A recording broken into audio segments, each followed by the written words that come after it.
Evening all. Turn 17. It's about to start, but let's give you a quick summary of turn 16 because I don't think there's going to be a turn 17. The Confederates managed to get some troops moving in the centre to go and support what the troops had got to the sunken lane. There was one last desperate charge in the centre in the hope of smashing the Union flank.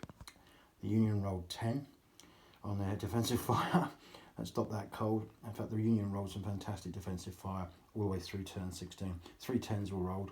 Yeah, it was low on ammo, but it just knocked the socks off the remaining Confederate attacks. The Confederates now are pretty well spent.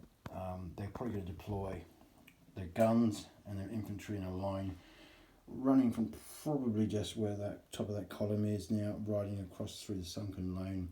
And I think some of those troops will pull back and into the woods here to form a defensive line right the way across.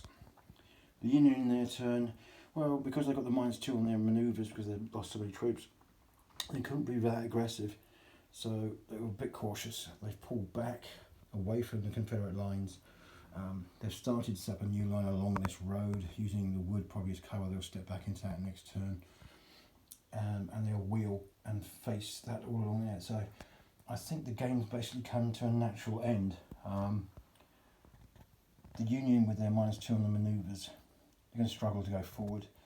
They've got a lot of artillery, and that will stop the Confederates in any last attempt to try and get round them.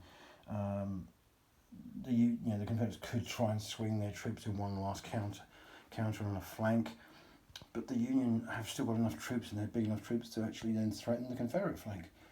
So I think if I was the Confederate commander, I'd set up shop with my artillery, my remaining infantry in the woods, lining rail fences, and I would sit back and say, right, come at me next turn, next day. Same time, the Union, exactly the same thoughts. I would have thought, set all their artillery up, redress their lines, sit in the woods and wait for the Confederates to come at them. It's been a terrific game.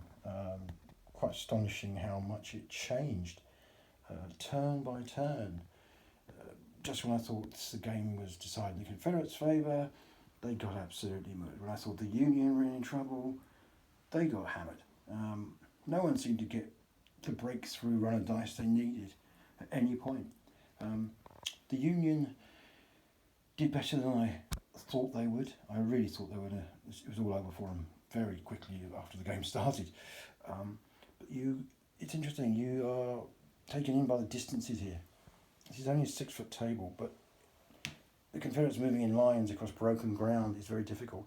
Even if they then spend a turn going into march column and using the roads, you're taking a huge risk with artillery because they can batter columns as they come down roads.